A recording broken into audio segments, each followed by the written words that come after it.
Alhamdulillahi Rabbil Alamin.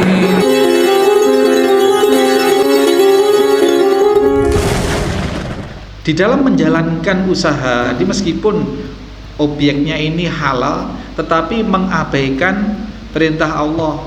Misalkan waktunya sholat, tetap jualan, tidak sholat. Waktunya sholat Jumat, tetap buka toko, tidak ke masjid. Ini meskipun yang dijual itu barang halal, tetapi merusak keberkahan.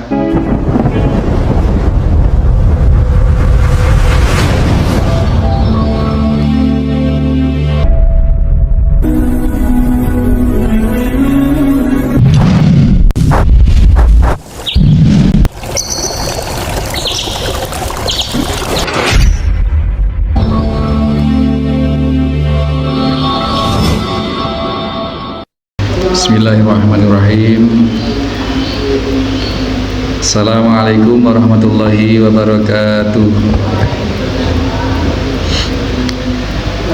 Innal hamdalillah nahmaduhu wa nasta'inuhu wa nastaghfiruh wa na'udzu billahi min shururi anfusina wa min sayyiati a'malina.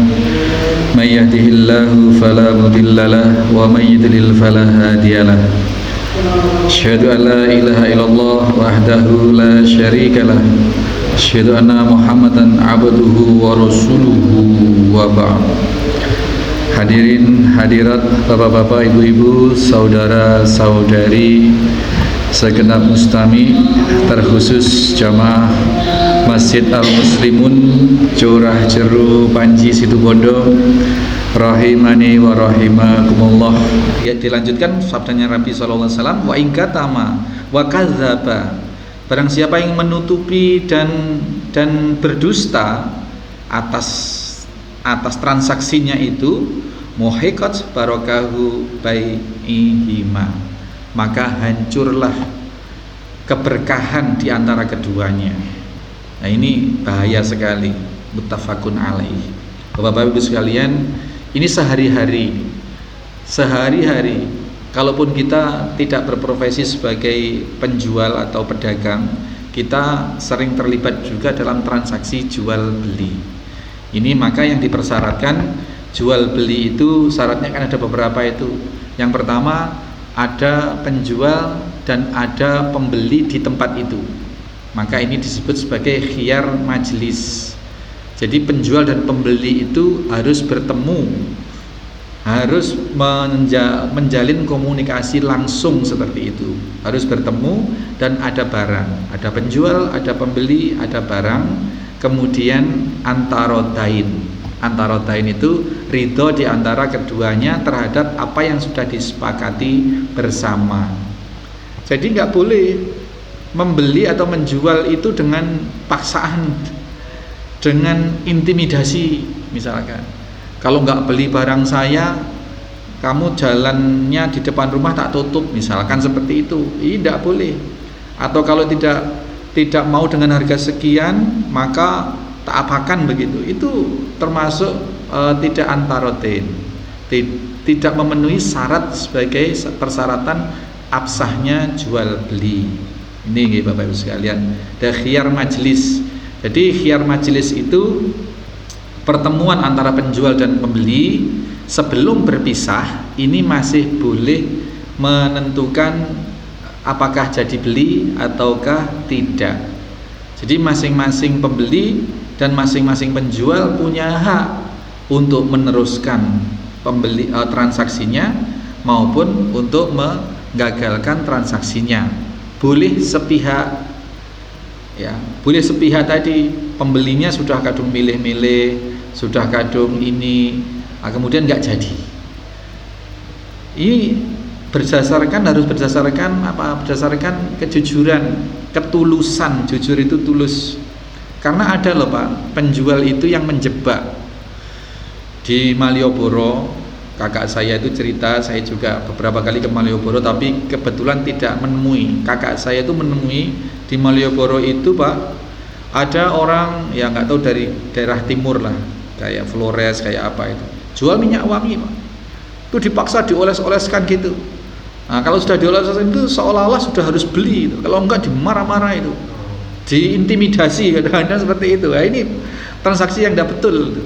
Atau kalau yang lebih halus lah, misalkan wes ngicipi, ayolah diicipi gitu, dipaksa-paksa suruh ngicipi.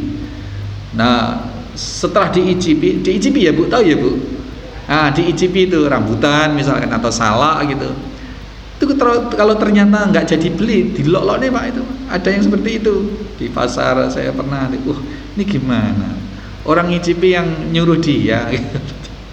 Ketika nggak seneng, nggak jadi beli, wah ada yang dijualnya ya wes ngicipi kabeh sak pasar cak wareg gitu. Ada digitukan itu Pak. Ngicipi pindah gitu. Oh ya seperti itu. Ini berarti perniagaan yang tidak tulus, tidak jujur. Nah ini bahayanya apa? Bahayanya rusak keberkahannya, Pak. Rusak keberkahan dari perniagaannya. Nah sekarang ngomong berkah. Berkah itu, barokah itu maknanya adalah ziyadatul khair, bertambahnya kebaikan gitu. Jadi tidak terkait dengan dapatnya banyaknya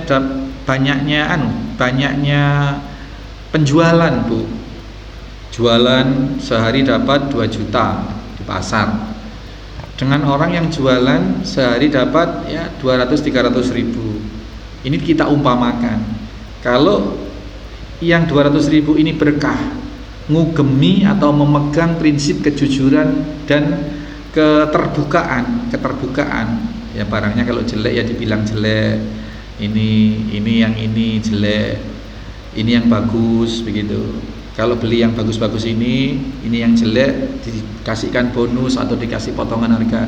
Jelas kalau berkah maka hasilnya meskipun tidak banyak itu insya Allah akan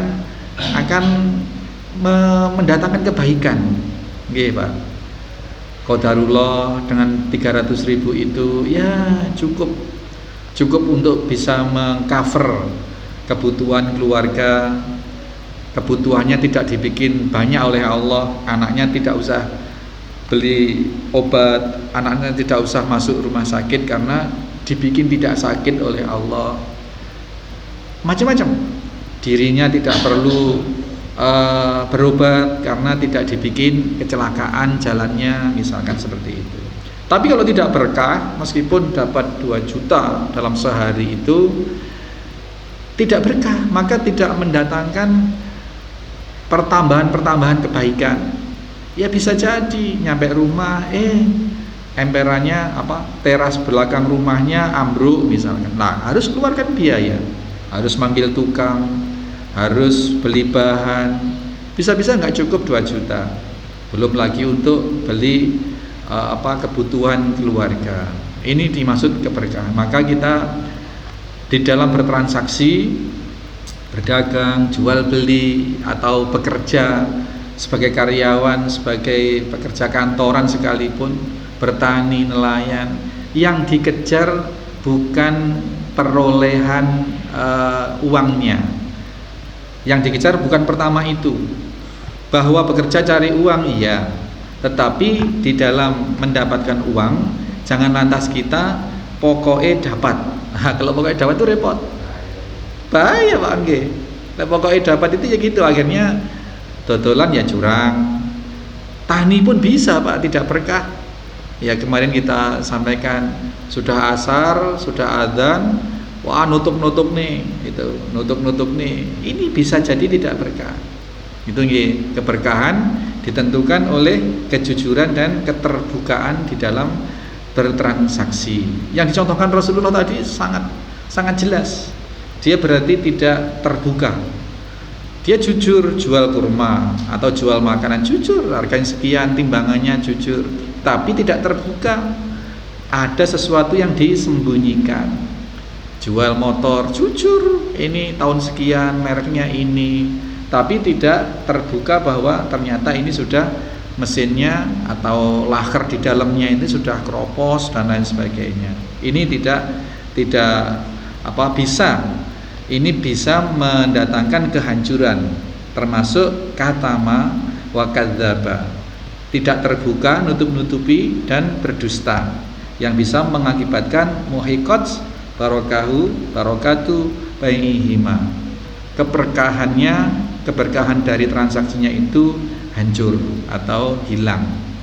Ya, resikonya kalau tidak berkah ya seperti itu. Gak ono akeh duit tuh, gak ada banyaknya harta, habis, bisa jadi habis. Belum lagi diancam oleh Rasulullah SAW tadi itu, man ghasana falaisa minni, barang siapa yang curang maka dia tidak termasuk golonganku. Wah, ini kecelakaan yang paling besar bagi seorang mukmin, bagi kita yang menginginkan keselamatan di akhirat. Kalau sudah tidak diakui golongan atau umatnya Nabi SAW, terus mau bagaimana? Terus jadi golongannya siapa gitu ya. Nah, ini sangat-sangat membahayakan. Oke. Jadi untuk keberkahan tadi yang pertama jelas, yang ditransaksikan kalau kita berjualan atau kalau kita nanam kita misalkan, atau kalau kita kerja sebagai karyawan kantoran, yang dikerjakan itu harus sesuatu yang halal. Zat atau ainnya atau bahannya, barangnya itu harus sesuatu yang halal. Misalkan jualan, tidak boleh jualan didih tahu Bu? Darah itu darahnya binatang apapun, sudah semua binatang, meskipun binatang itu halal dimakan, itu darahnya itu haram dimakan. Darah yang mengalir itu yang itu lebu ketika disembelih terus ditadai, diwadahi, itu yang haram.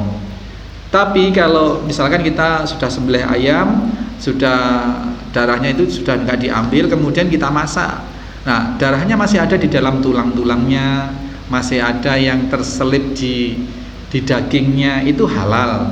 Itu berarti bukan darah yang mengalir. Nah, kita itu haram. Nah, dari segi bahan di dalam bertransaksi berjual beli, kita sudah menjaga diri, tidak menjual barang-barang yang memang diharamkan oleh Allah. Darah, minuman keras, ya. Kalau kekinian mau agak ekstrim ya rokok misalkan seperti itu. Dia di Mekah Madinah nggak ada orang jual rokok kecuali sembunyi-sembunyi. Itu ya, rokok itu kita jaga bahannya. Jadi faktor keberkahan itu harus halal dan thayyib. Halal itu maksudnya yaitu halal itu yang ditransaksikan harus sesuatu yang halal. Kalau dari makanan tadi itu ya makanan yang tidak diharamkan, darah, daging anjing, ya, kemudian daging babi, daging kucing, daging tikus, Pak Wadli. Itu dari bahannya itu halal apa tidak halal. Kalau kerja bertani pun juga demikian. Jangan menanam tanaman-tanaman yang bisa mendatangkan kemudorotan. Itu misalkan ya maaf kalau memang diakui atau meyakini rokok itu haram, berarti nanam tembakaunya itu juga dipertanyakan gitu. Kalau dinyatakan ganja madat atau madat itu haram, madat itu apa ya? Pokoknya madat itu termasuk narkoba, itu haram, maka nanam ganja itu juga haram, kan begitu.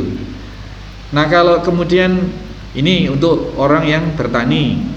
Kalau misalkan orang kerja, karyawan, kalau maksiat, prostitusi itu diakui sebagai sesuatu yang haram, maka dia tidak kerja di lingkup prostitusi meskipun kerjanya itu tidak melacur.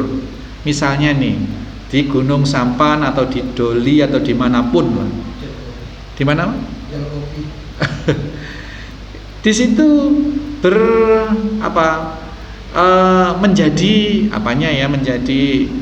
tidak melacur lah di situ, tapi menjadi satpam misalkan. Terus di situ juga jadi tukang parkir misalkan. Itu masuk dalam ranah ta'awanu alal ismi wal udwan, tolong menolong di dalam keburukan. Nah, ini bagi orang yang berhati-hati ya tidak dilakukan. Atau di satu hotel yang di situ diketahui betul Dia tidak selektif, bukan hotel syariah misalkan. Di situ pokoknya menerima pasangan sembarang, pasangan bukan mahram, pasangan bukan sah, suami istri pun diterima, jelas-jelas itu. Maka dia bekerja di situ. Nah, bisa jadi pekerjaannya tidak terkait langsung dengan perzinahan. Misalkan jadi tukang pelnya, jadi tukang laundrynya. Nah, ini bisa tukang tamannya itu. Ini bisa masuk ke dalam ranah itu, membantu atau bersekutu di dalam ismi wal udwan, dalam keburukan dan di dalam permusuhan. Ini kita harus hati-hati. Ini dari segi zat apa yang ditransaksikan. Kita pilih yang benar-benar halal. Kalaupun jual beli ya beras yang halal-halal lah. Itu kita bisa milih itu ya Pak. Terus kalau misalkan bertani ya bertani nanam-nanam yang memang yang tidak diharamkan. Kalau bekerja di suatu sebagai karyawan ya carilah tempat-tempat yang di situ tidak terkait dengan keharaman. Itu saya punya teman kerja di perusahaan rokok, bukan pabriknya, padahal dia bekerja di bagian cabang distribusinya. Dalam hati nuraninya itu sebenarnya juga dia merasa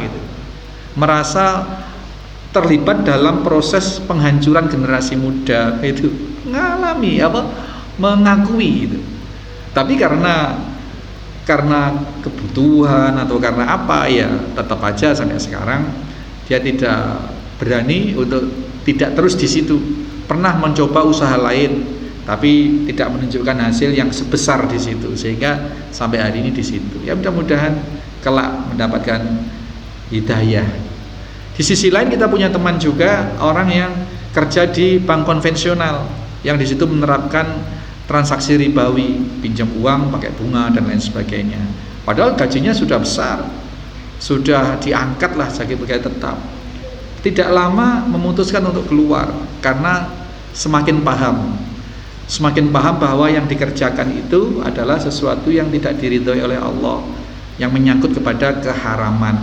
Ini satu dari zat, dari bahan, dari objek yang ditransaksikan harus halal supaya kita mendapatkan keberkahan. Yang kedua, kalaupun sudah barangnya ini halal, yang kita tanam, yang dihalalkan oleh Allah, yang kita kerjakan, tempat-tempat itu tempat yang tidak mengandung keharaman, misalkan di rumah makan, misalkan di tempat-tempat yang terkait dengan kemaksiatan. Yang kita jual pun juga barang-barang yang memang halal semua. Kalaupun jual daging yang halal itu. Tetapi kemudian ada perilaku yang bisa menyebabkan keberkahan itu hilang. Apa perilaku apa? Di dalam menjalankan usaha, di dalam menjalankan apakah bertani, apakah berdagang tadi, meskipun objeknya ini halal, tetapi mengabaikan perintah Allah. Misalkan waktunya sholat tetap jualan, tidak sholat. Waktunya sholat Jumat tetap buka toko, tidak ke masjid. Ini meskipun yang dijual itu barang halal, tetapi merusak keberkahan.